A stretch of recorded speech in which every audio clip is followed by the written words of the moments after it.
In the endless flow of daily discussions and debates, you may have come across a thought-provoking question.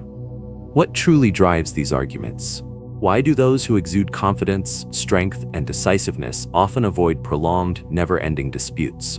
Meanwhile, those who seem uncertain and indecisive tend to rely on arguments as a means to reinforce their position and assert their correctness. Friedrich Nietzsche, one of the most influential and controversial thinkers in the history of philosophy, once made a bold and provocative statement. Arguing is merely a weapon for those who lack real power. At first glance, this claim may provoke skepticism, especially coming from a philosopher, given that Western philosophical tradition often glorifies reason and dialogue as fundamental tools for uncovering truth. What, then, led a mind as extraordinary as Nietzsche's to make such a radical assertion? Was he rejecting the role of reason and intellectual exchange in the pursuit of knowledge? Or was he, on a deeper level, unveiling an aspect of human nature and society that we, as modern individuals, are still reluctant to confront? Imagine a lion silently stalking its prey across the vast savanna. Every sense is heightened, its body brimming with latent energy. When the moment is right, it strikes decisively, seizing its target without hesitation, without the need for justification or explanation. It does not ask itself, "Do I have the right to take this creature's life?" It simply acts, driven by survival, by its power, and by an unshakable instinct. But humans are different. With our complex reasoning and refined language, we constantly question, endlessly seek justifications, and frequently find ourselves entangled in never-ending debates over right and wrong in every aspect of life. It seems as though we are desperately trying to evade a fundamental truth. Those who are truly strong have no need for words to prove their power or correctness, for their actions alone are the ultimate affirmation. Only those who lack confidence in themselves, in their abilities, and in their position feel the need for justification, to mask their insecurity and seek external validation. So, what message was Nietzsche truly trying to convey with this provocative statement? And does his philosophy still hold relevance in today's world, where debate has become an inseparable part of life, spanning politics, economics, science, and even personal relationships? Let us delve into the deeper meanings of Nietzsche's thoughts on power and the role of argumentation. In today's society, we are witnessing an explosion of debates across all aspects of life, from political and macroeconomic issues to moral and religious disputes, and even the smallest everyday conflicts. People seem to be constantly searching for reasons, constructing arguments to defend their personal views.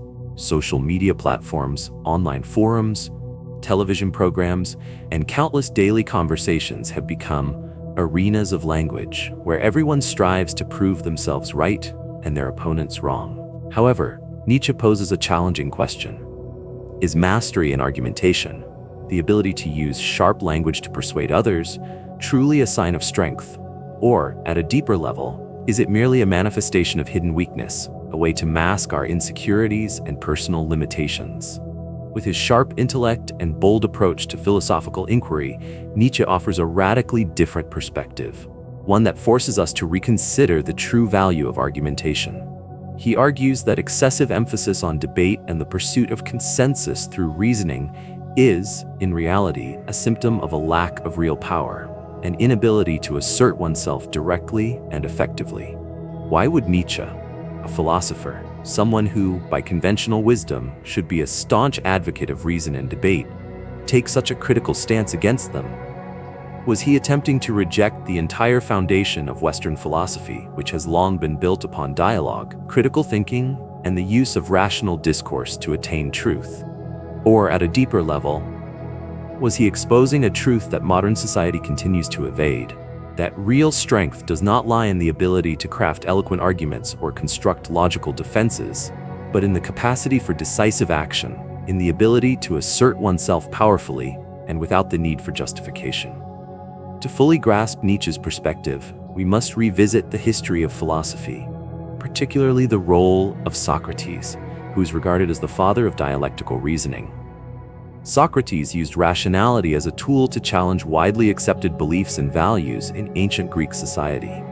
He posed difficult questions, forcing his interlocutors to think more deeply about ideas they had taken for granted, often without solid evidence or logical foundations. The Socratic method of questioning and answering became a cornerstone of critical thinking and Western philosophical development. However, for Nietzsche, Socrates' establishment of debate was not a sign of enlightenment or progress, but rather a symptom of a culture losing its confidence and primal instinct for action. He believed that when people begin debating morality and values, instead of simply living according to their natural instincts and pride, that is the moment they become weak. From this, Nietzsche established a stark contrast between the morality of the strong and the morality of the weak, between a world governed by pure instinct and one consumed by hollow justifications. He argued that an overemphasis on reason and debate has led to the weakening of will and instinct, the very elements he considered to be the true foundations of strength. Nietzsche believed that a truly powerful culture does not need to justify its existence or its actions, just as a lion does not need to explain why it hunts. True strength does not lie in the ability to craft sharp arguments, but in instinct and action, in a domain where the will to power is not restrained by doubt or the need for debate. When an individual or a civilization has unwavering faith in itself, in its values and purpose, it does not need to waste time and energy arguing or convincing others of its legitimacy. It simply lives and acts according to its inner strength. The confidence and inherent power it possesses are sufficient to shape the world around it, without requiring external approval or validation. But when instinct weakens, when confidence falters, people begin to feel the need for recognition from others. They turn to argumentation as a way to fill the void where the will to self-assertion once reigned. They strive to convince others that they are right, that their actions are justified, as a means to reinforce their own fragile beliefs. In Nietzsche's view, the need for debate often arises from insecurity, from a lack of faith in one's own values and power. Nietzsche saw Socrates as the clearest embodiment of rebellion against instinct, a man who turned reason into a tyrant, forcing people to justify and explain everything, rather than simply living according to their inner drives. Before Socrates, according to Nietzsche, the great Greeks did not need to prove morality or justice. They lived fully in their own glory and self-assurance, without requiring any justification or defense. But Socrates appeared as a sower of doubt, compelling people to question their deepest held beliefs, forcing them to provide logical arguments instead of acting with decisiveness and confidence. For Nietzsche, this was not a sign of enlightenment, but a symptom of a declining culture, where doubt and the need for justification had replaced confidence and the instinct for powerful action. When the Greeks felt the need to debate morality, it meant they had lost the natural instinct to create moral values for themselves. Instead of living by principles they were inherently confident in, they sought external consensus through endless discussions. Nietzsche argued that this shift from instinctive action to rational debate was a sign of weakness, a surrender of strength in favor of hesitation and doubt. Nietzsche believed that the modern world is the fullest realization of the mindset Socrates had planted. Today, everything must be meticulously explained and justified, from moral issues and personal values to even one's identity.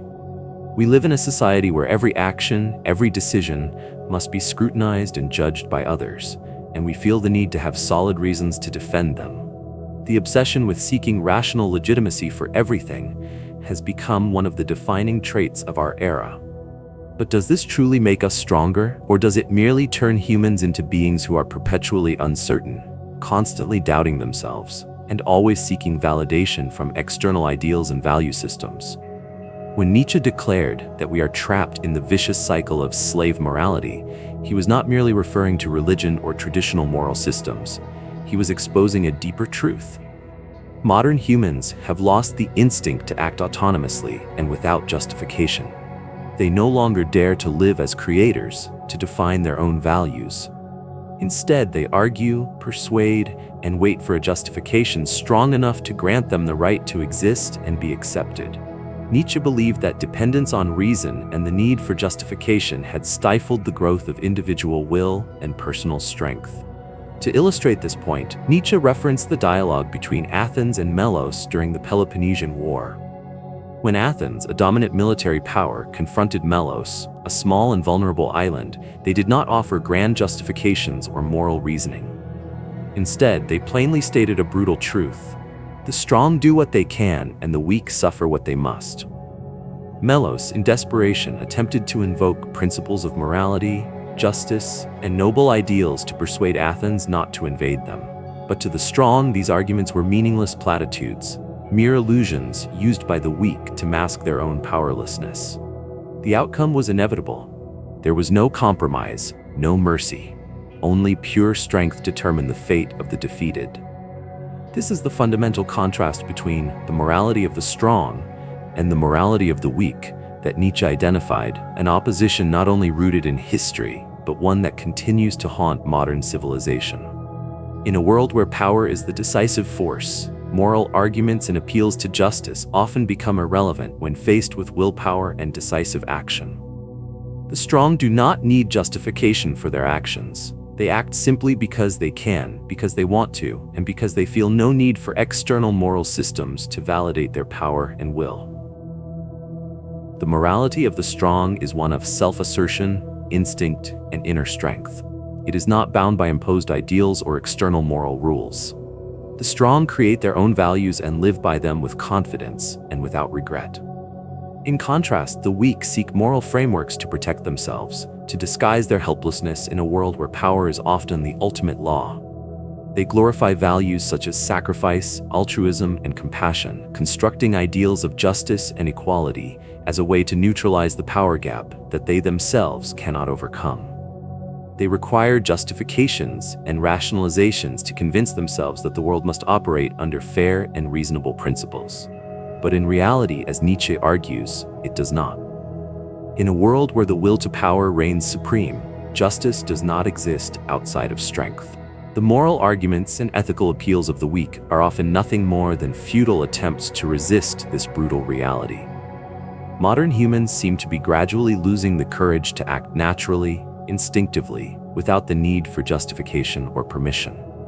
We seem to always require a philosophy, an ideology, or at least a moral reason to legitimize every decision and action we take. We no longer dare to live freely and boldly, no longer dare to do what we truly desire without first ensuring that it is accepted by society or validated by a prevailing system of thought. The fear of judgment, the anxiety of not conforming to social norms, has made us hesitant and dependent on justifications. If Nietzsche were alive today, he would likely look at our world and see a humanity sinking deeper into spiritual decay. A humanity afraid of its own natural instincts, yearning to be controlled and guided by rules and standards to avoid having to take responsibility for its own destiny. When a society becomes obsessed with justifying everything, from the smallest actions to the most significant decisions, it is merely a sign that it has lost the will to simply live fiercely, powerfully, and without needing permission or explanation from anyone. The overemphasis on reason and the constant need for justification have created a society filled with hesitant individuals, lacking confidence, always seeking approval from external sources. Nietzsche was not just a philosopher, he was an artist of thought. He did not convey his philosophy through dry and abstract arguments, but through poetic language, vivid and powerful imagery, and symbols that awaken the deepest instincts within us. In Nietzsche's philosophy, the strong do not need rational justifications or fabricated moral systems to validate their existence and worth.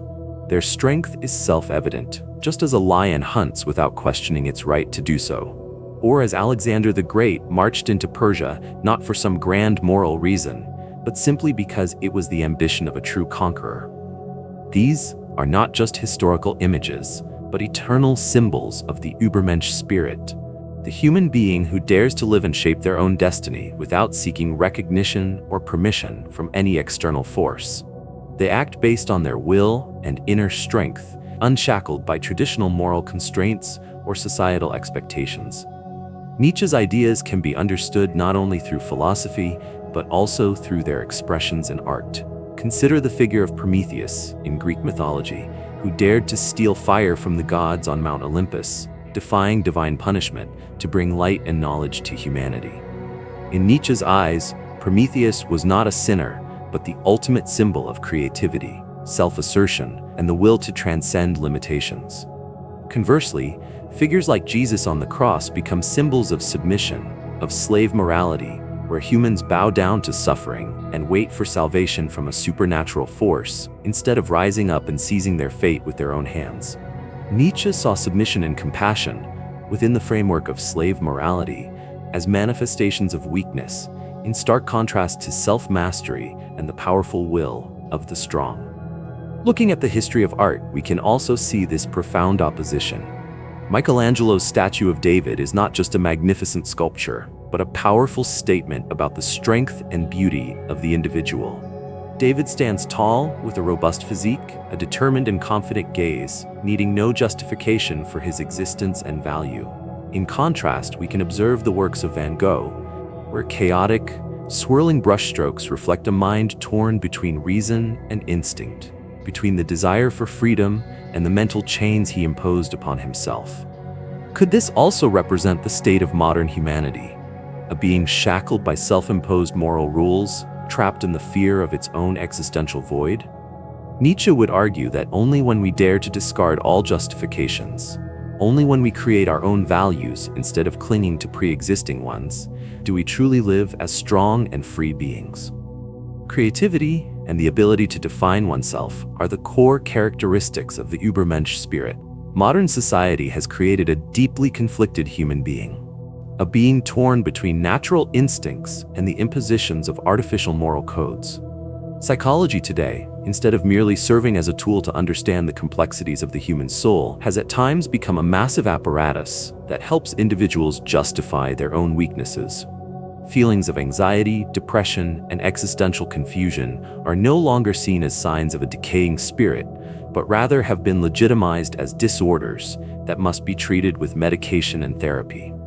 Nietzsche might perceive the rise of psychological issues in modern society as a consequence of humanity losing its connection to its instincts and inner strength, instead seeking explanations and remedies from external sources. But do these treatments truly make people stronger, or do they merely reinforce a false altruistic morality, where individuals are encouraged to avoid pain and hardship rather than confront and overcome them? Nietzsche would not regard psychological crises as something inherently negative or abnormal. Instead, he might see them as symptoms of a society that has lost its primal instinct to live with strength, a society that has become overly dependent on external justifications and approvals to exist, rather than simply accepting life in all its chaos and uncertainty. He believed that suffering and challenges were essential for individuals to cultivate their will and develop inner strength. A truly powerful civilization is not one that seeks to eliminate all pain or achieve absolute balance. Nietzsche believed that humans can only truly transcend themselves and reach the state of Ubermensch when they dare to embrace all aspects of existence, including both joy and sorrow, chaos and order, certainty and uncertainty, and even suffering and loss. However, modern society, with its mental health industries and its slave morality ethics, tends to push people toward delaying struggle, toward a kind of artificial happiness, where inner conflicts are suppressed rather than transformed into strength and motivation for self-overcoming. This very tendency has led people further away from the spirit of Ubermensch, the creator, the one who dares to face emptiness and meaninglessness and turn it into a force for self-definition and transcendence. The Ubermensch does not seek justificating for its existence. They do not blame circumstances, nor do they cling to outdated ideologies or beliefs in search of salvation. They do not need anyone to validate their worth because they create their own values through their will and actions. In a world where everyone worries about whether they are on the right path, the Ubermensch is the one who does not need a path. They carve their own, based on their own strength and vision. They are the architects of their own destiny, constantly surpassing limits and redefining what is possible. Nietzsche did not call for people to seek a new ideal to cling to, nor a perfect moral system to follow. Instead, he wanted them to break all frameworks, abandon outdated rules and limitations, and redefine the meaning of life and personal values for themselves. when people no longer feel the need for a reason to act, when they stop justifying themselves and begin to live according to their most powerful instincts, only then are they truly free. Free from the constraints of society, from the expectations of others, and most importantly, free from self-doubt and lack of confidence. This freedom is not reckless indulgence, but the freedom of a strong will, one that is capable of self-mastery and self-direction. If Nietzsche were alive today, what would he see? A world immersed in technological advancement, in theories of justice and equality, in endless debates about identity, morality, and the meaning of life?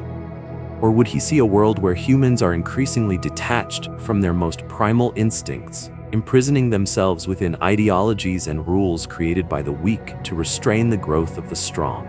We have built a society where every action must be justified, every opinion must be defended with sharp arguments, and where no one seems to dare live freely and boldly unless they have a rational reason for their existence.